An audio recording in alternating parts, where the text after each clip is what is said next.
Day 64 Notes, Probability and Statistics. Today we're going to complete an observational study of penny ages. We're again going to look at the average age of pennies.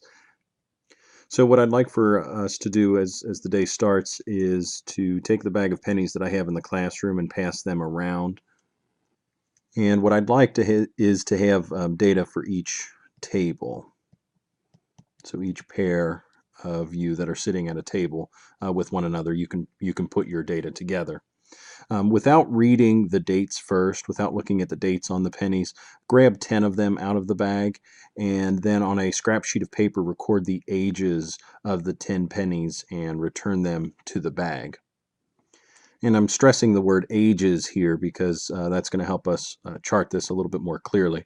So for example, since this is now the year 2014, if I were to grab a penny that was from, say, 2010, then when I subtract the two, I'll write down that this penny's age is 4 years old.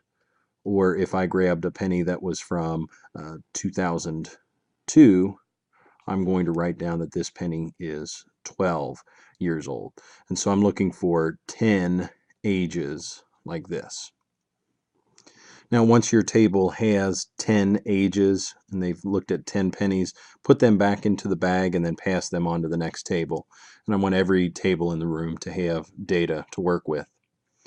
Now, if for some reason the bag of pennies isn't available, we can use the TI Nspire to produce random numbers according to a bell curve. And so to do that, we're going to follow these instructions here.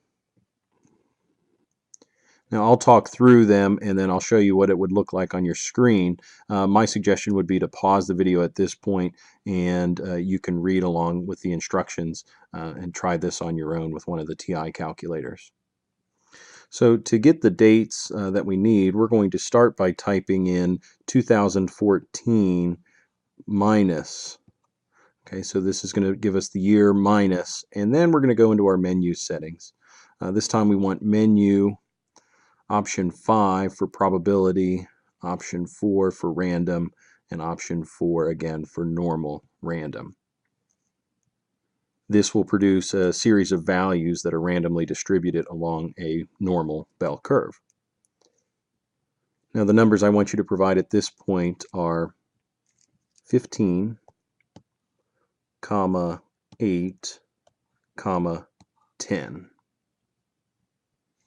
And then you can press enter. Now what this does is it produces dates that could possibly represent the age of pennies, and this is a list of dates that we can now scroll back and forth to read. So if I press the up arrow, I've got these dates highlighted. I can now press the right and left arrows to go scrolling through this data.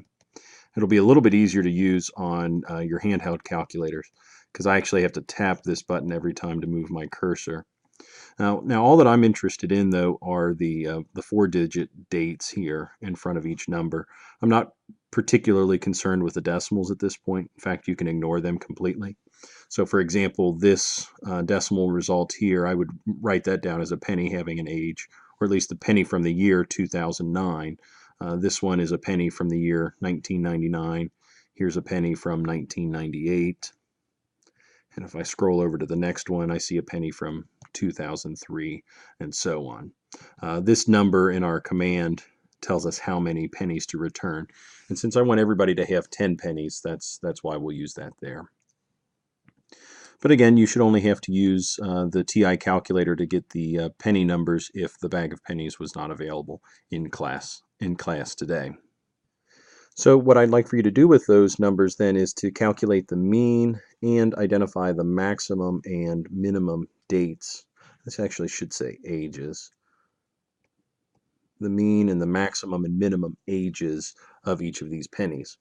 So for example, I picked these 10 pennies in the first time that I reached into the bag, and then I picked 10 more, and these are the dates that I got. So since these are years, I need to first change them into ages. So for example, the year 1989 is a penny that's 25 years old, so I'll write down the number 25.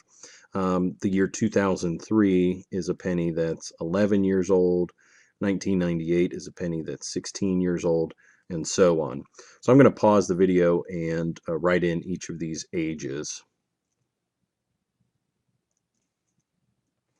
Okay, with the ages identified now, I can find the maximum and the minimum, and I think I'll find those before I find the mean. In this first group, it looks like the maximum age is 25 years, and the minimum age was 4 years in this group. And in the second group, it looks like our maximum age is 27 and our minimum age is 3. So we'll go ahead and write those down.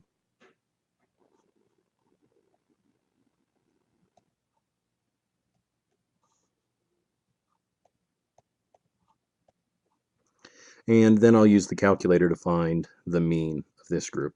I have to add them all up and then divide by 10. And so it looks like here our first group, I actually had to calculate that twice because I missed a number the first time. Our first group summed to 121 and our second group summed to 165. So this sum was equal to 121. This sum was equal to 165. When I divide each of those by 10, I see that the average age for example number 1 is 12.1 years, and the average age for the second one is 16.5 years. So every table in the room should have just one set of data. I wanted to run through two here so that you can see what we're going to do with this data next. But every table should have one set of data, and it'll look something like this. What I'll ask somebody to do in the class is to try to recreate this, graph, if you will, on the dry erase board. And what I'm looking at is just an X and a Y axis with some markers on it, with 15 right in the center. I'm going to make a guess here and think that 15 is going to be pretty close to the average age for all of our data that we have in the classroom. And so with 15 right in the center, and then maybe every 5 years marked to the left and to the right, so that way our graph or our chart can start at 0, go up by 5, 10, 15, up to 20, 25, and 30. I think this is going to capture most of our data, most of the ages of our pennies. And this way, too, if any of us find a penny that's older than 30 years, it can extend farther out to the right in this chart. Now, what I'm going to ask everyone to do is to take their mean, minimum, and maximum and plot them on a pseudo box and whisker plot, if you will. We'll put the mean right in the center and then plot the minimum and the maximum on the same bar as well. So in this first example, my mean was 12.1. So 12 is 1, 2, 3 steps to the left. So I'm just going to put a dot right here for about 12 or 12.1.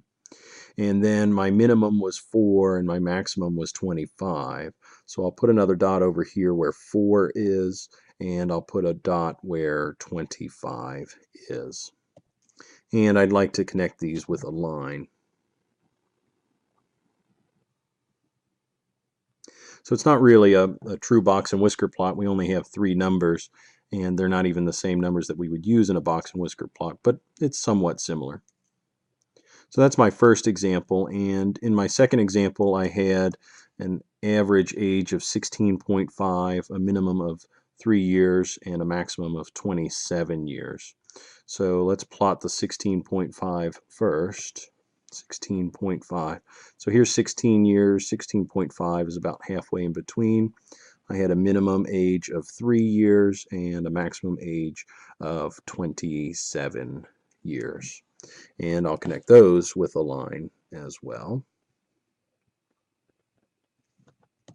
And so these are just 2 data points, group 1 and group 2.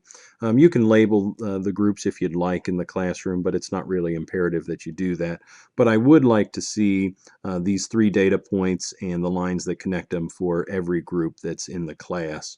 So when we're done with all of this, we should have a whole series of these horizontal lines in this chart on the dry erase board.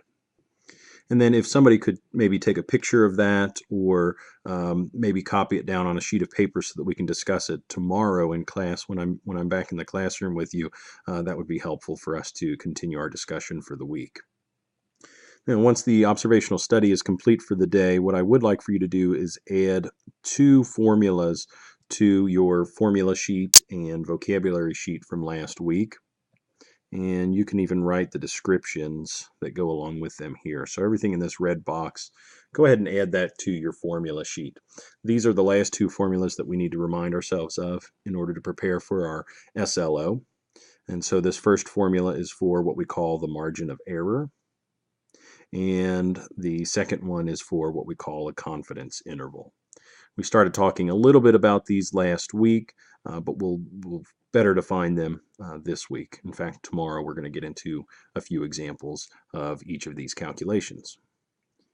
And if there is still more time left in the class after you add this to your notes, then I'll ask that you watch the videos that are on day 64 for some clarification on what we've done today, and maybe a look at what we're going to get into tomorrow. And after you've watched those, if you want to get a head start on tomorrow's notes and activity, then you can look at day 65 as well. I hope to have those videos posted there for you to look at too. Thanks for your cooperation, and good luck with the project.